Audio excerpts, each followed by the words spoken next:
Her name is Taiwo. She's 24 years old and she graduated from the University of Ilorin with a degree in biochemistry in 2024. She is not employed in biochemistry. She is teaching lesson notes to JSS students in her neighborhood for 15,000 naira a month while she waits for something to open up. She lives in Kwara State with her parents. Her mother is a primary school teacher. Her father drove a truck until his health forced him to stop. The family is managing. The word managing covers a universe of daily calculations. Which bill gets paid this month, which gets deferred, who borrows from whom. Taiwo grew up in a household where political conversation was organized around one binary, APC or PDP. Her father was always PDP. He voted Jonathan. He voted Saraki. The family's political identity was settled before she was old enough to vote. But in 2023, Taiwo voted Labour Party, first-time voter, in a state where the dominant political figure of recent years, Saraki, had a complex APC-PDP history himself. She did not vote based on the APC-PDP binary. She voted based on a candidate who felt different from both. In 2026, she is watching the political news and finding that the APC-PDP binary she grew up with no longer explains the map she is seeing. There is NDC, there is Rainbow Coalition, Atiku is on something called ADC, the PDP is fighting about its own leadership, Wike is PDP and APC simultaneously, 7 governors switched parties, and the analyst on the radio is still trying to explain everything as APC versus PDP. Taiwo's question is simple: what is the new map actually about, and does she have a place on it? Before we go deeper, I just want to say thank you. Since NaijaNewsWatch started, the support, the comments, the likes, and every single subscription have helped this channel grow beyond what I imagined. If you have been enjoying these in-depth political breakdowns and you want to see more videos like this, the best way to support the channel is by subscribing. It really motivates me to keep researching, digging deeper, and bringing you clear, fact-based analysis. Now let us get into the story, because what happens next changes everything. Let us set the foundation, because to understand why the new Nigerian political map is bigger than APC versus PDP, you need to understand what the old map was, why it broke, and what has grown in the space the break created.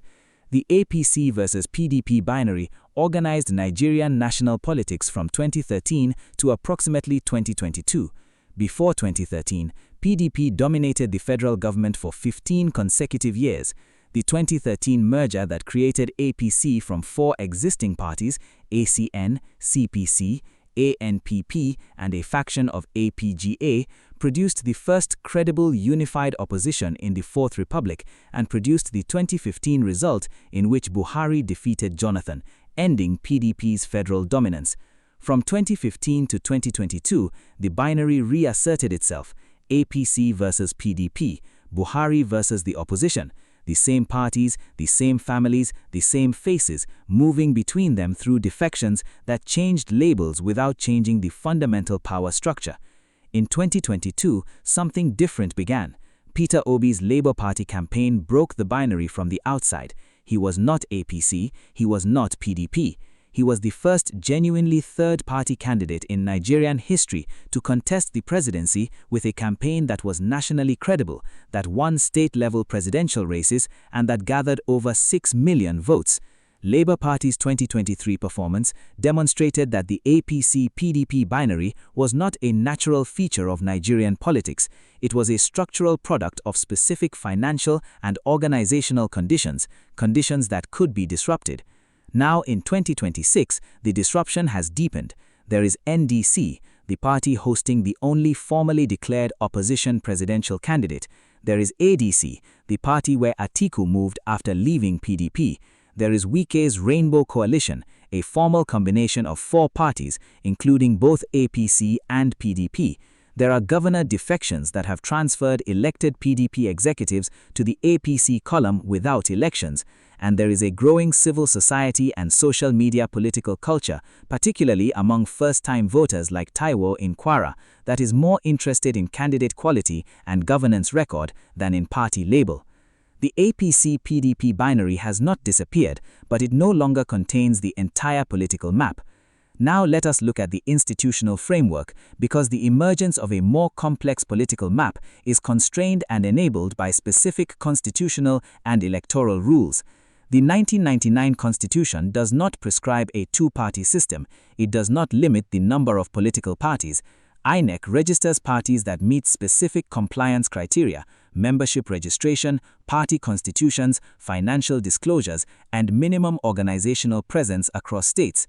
The legal framework is permissive for multi-party competition in a way that the actual political landscape has historically not reflected.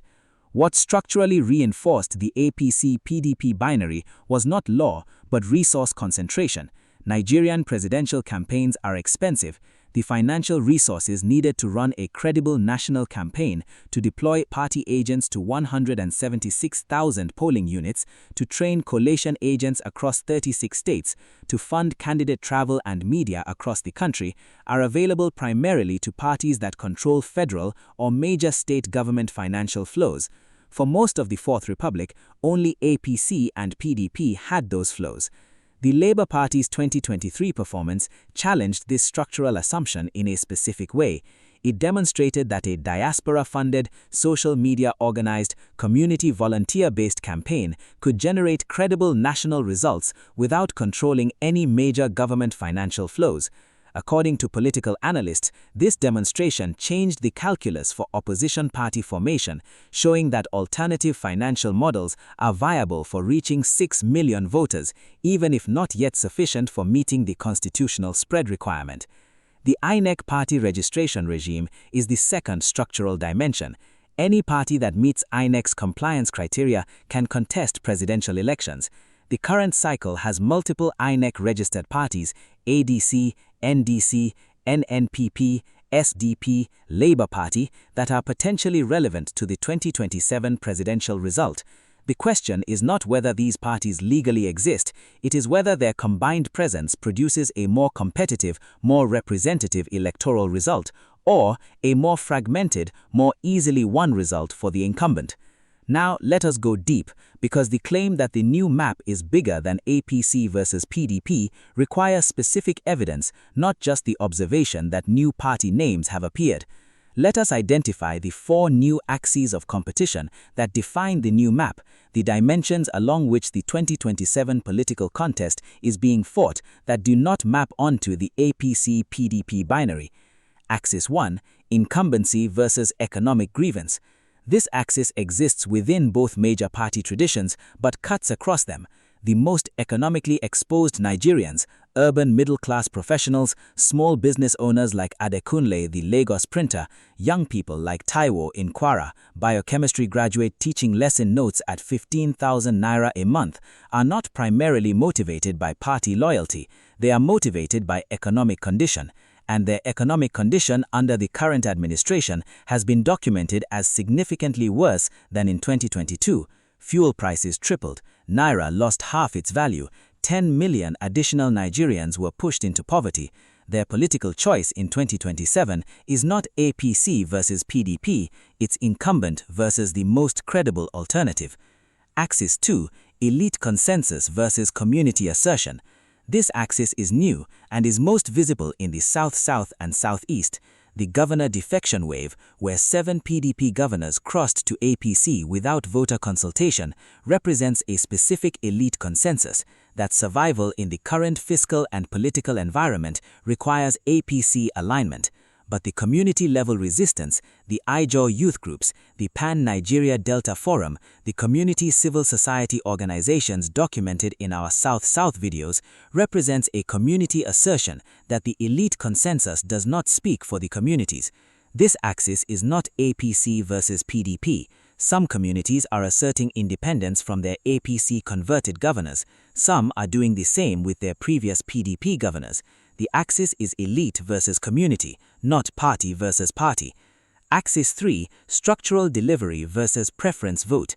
This axis is the one that produced the 2023 results' most surprising elements. In Lagos, Plateau, Nasarawa and the Southeast, the preference vote, individual voters making independent assessments of candidates, overrode the structural alignment of governor machinery and party patronage.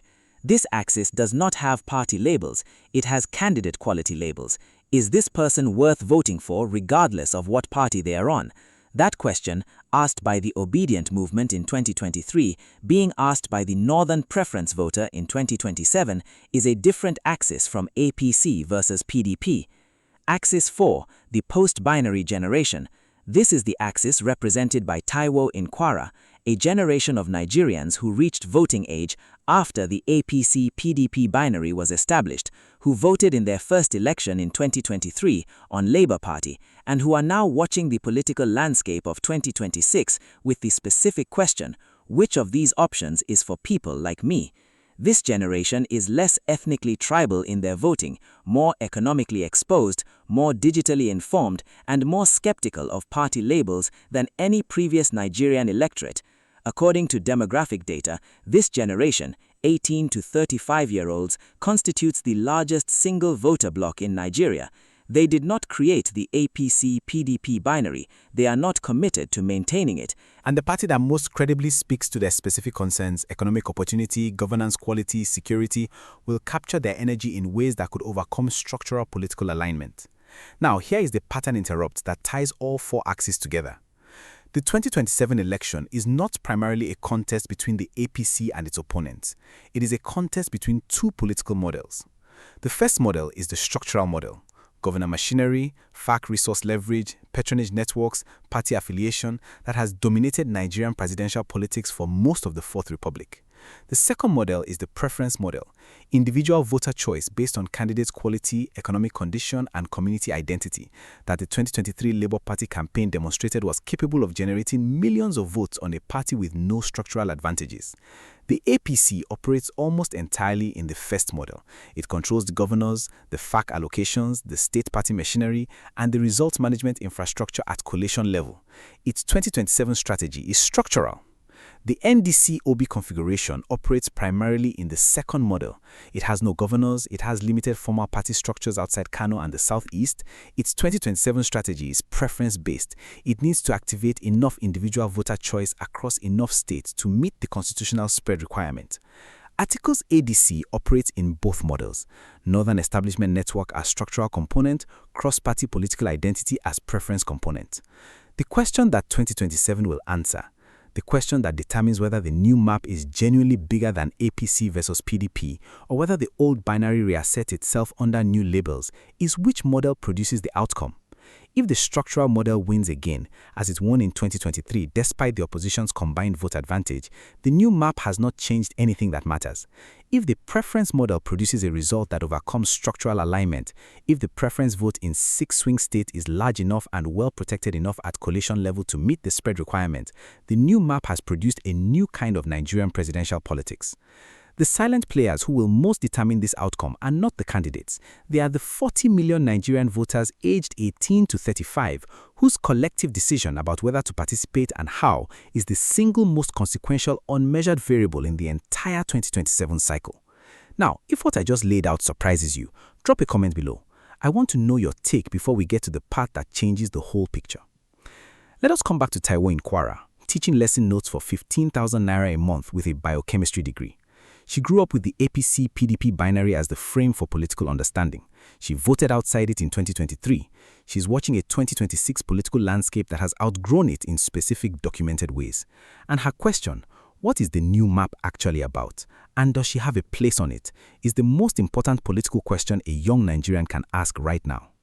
Here's what the new map is about for someone like Taiwo. It's about whether the structural advantages of incumbent political machinery, the governors, the FAC allocations, the party machinery, are sufficient to override the preference of millions of economically exposed Nigerians who have concluded that the current governance approach has not delivered for them. That question is not APC versus PDP, it is structure versus preference. Taiwo has a specific place on the new map. She's precisely the voter the new map is about. She's the preference voter, the person who does not follow party loyalty, who votes based on her own economic assessment, who was part of the 2023 movement that demonstrated the preference model is possible. Her vote is the energy of the preference model. Without millions like her turning up, registering, and participating, the preference model cannot overcome the structural model's advantages. Her economic condition, a biochemistry degree earning 15,000 naira a month for lesson notes, is the most direct expression of why the new map has emerged. When the structural model produces governance outcomes that make a degree more expensive than the income it generates, the people experiencing those outcomes start looking for something outside the structures that produce them. The international dimension of Nigeria's new political map is real and connects to global democratic trends. International democracy monitoring organizations, the AU, the ECOWAS, the EU, the Carter Center, have consistently highlighted the importance of genuine multi-party competition in Nigeria's democratic development. The emergence of Labour Party in 2023 as a credible third-party force was noted in international election observation reports as a positive development for Nigerian democratic pluralism. The current multi-party landscape, NDC, ADC, Labour Party, the PDP remnant, is more pluralistic than at any point in the Fourth Republic's previous history. Whether that pluralism produces better democratic outcomes or simply more fragmented ones depends on how the opposition's multiple platforms coordinate. A multi-party opposition that fragments the vote is not an improvement on a binary that fragments less. A multi-party landscape that produces genuine competition through coordination, each platform strongest in specific regions, together covering the constitutional spread requirement, is the version that international democracy monitors would assess as qualitatively better. For Nigerians in the diaspora, the new political map has a specific implication. The diaspora's political advocacy has historically been organized around the APC-PDP binary, supporting or opposing the incumbent through established party channels. In 2027, the most effective diaspora advocacy is platform agnostic. It supports the principle of competitive presidential elections, the protection of opposition platform stability against deregistration, the integrity of collation-level result transmission through IREV, and the accountability mechanisms that make any government, APC, NDC, or any other, answerable to the voters who elected it. Let me address what people on every side are getting wrong about the new political map. The first misconception from those who are excited about the new parties is that the emergence of NDC, ADC, and the Labour Party's performance in 2023 means the APC-PDP binary has been definitively replaced. It has not been replaced. The APC still controls the federal executive, the majority of state governments, and the institutional machinery that shapes the electoral environment. The PDP still has the deepest party roots in many southern states and remains the most established opposition brand in Nigerian political history, despite its current dysfunction. The new parties have created genuine competition at the margin. They have not replaced the structural reality of the old binary. The second misconception from APC supporters who dismiss the new parties as irrelevant is that because NDC and ADC have no governors and thin structural presence, they are not serious presidential contenders.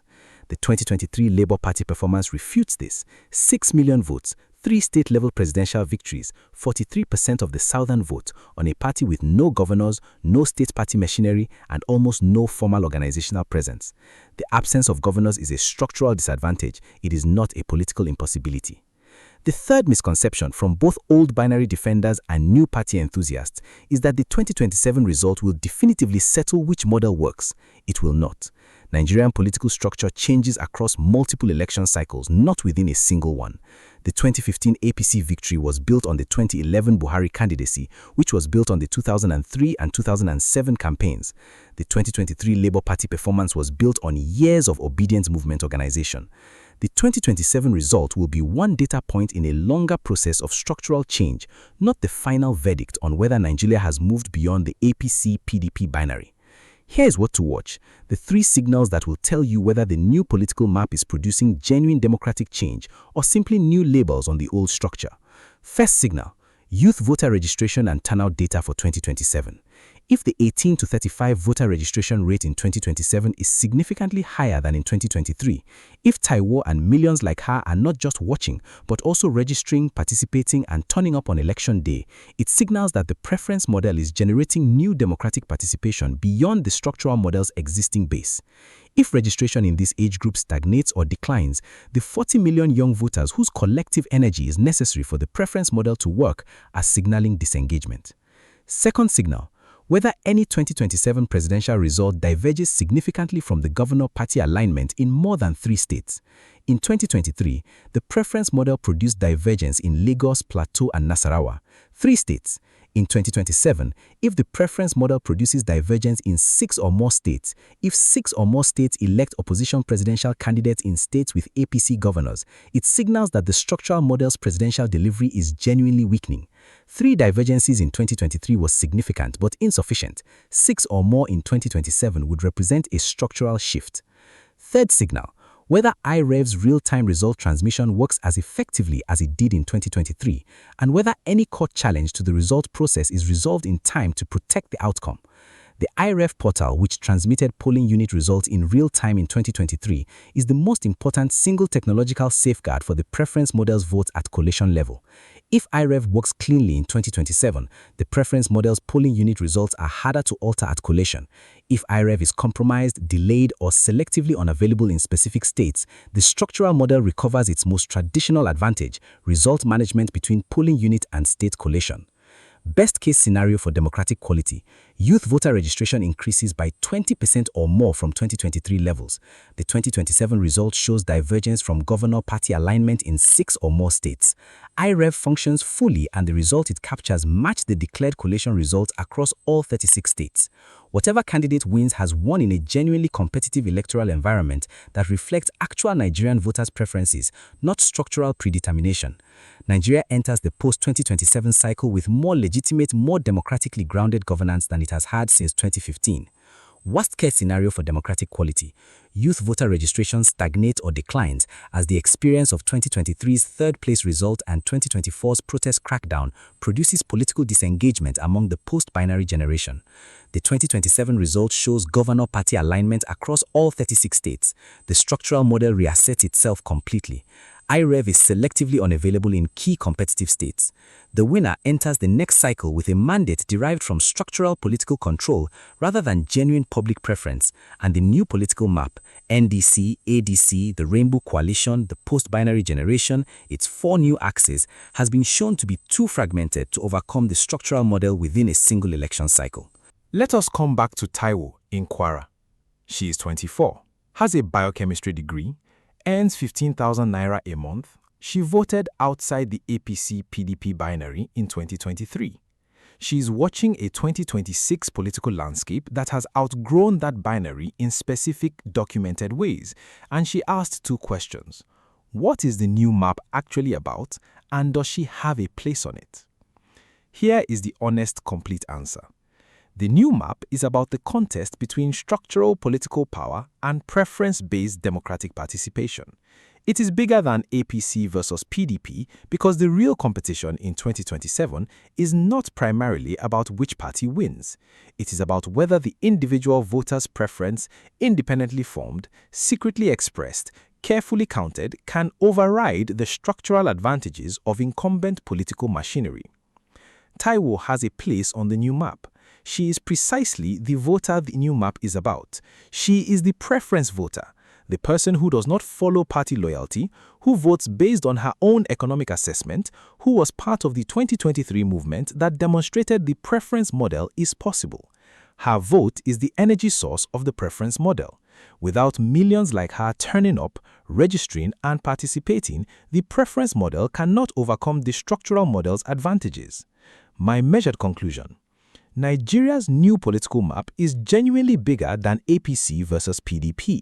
The 4 new axes, incumbency versus economic grievance, elite consensus versus community assertion, structural delivery versus preference vote, and the post-binary generation, are real dimensions along which the 2027 contest is being fought. None of them map onto the old binary cleanly. All of them are determining the result.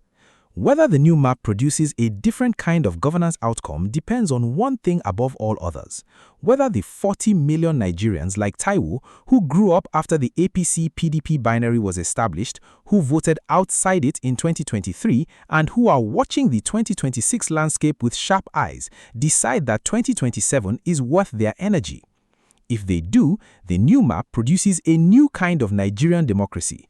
If they do not, the structural model wins again, and the new map remains bigger than APC versus PDP in theory, while the old binary's power structures continue to govern in practice.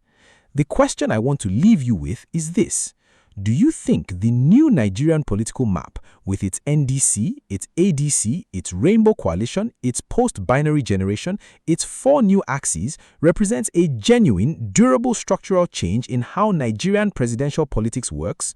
Or do you think 2027 will demonstrate that the structural model is still strong enough to contain the preference model, and the new parties are simply the next generation of vehicles for the same power relationships? Drop your honest answer in the comments. Before you go, I just want to sincerely thank you for spending your time with NaijaNewsWatch today. Your support means more than you probably realize. Every view, every thoughtful comment, every like, every share, and every subscription helps this channel continue to grow and gives me the motivation to keep researching and creating balanced, in-depth documentaries about Nigerian politics. If today's video gave you a clearer understanding of what is happening beyond the headlines, please share it with someone who would appreciate it too. Thank you for being part of this community. I will see you in the next documentary. Until then, stay informed, keep asking questions, and as always, stay sharp.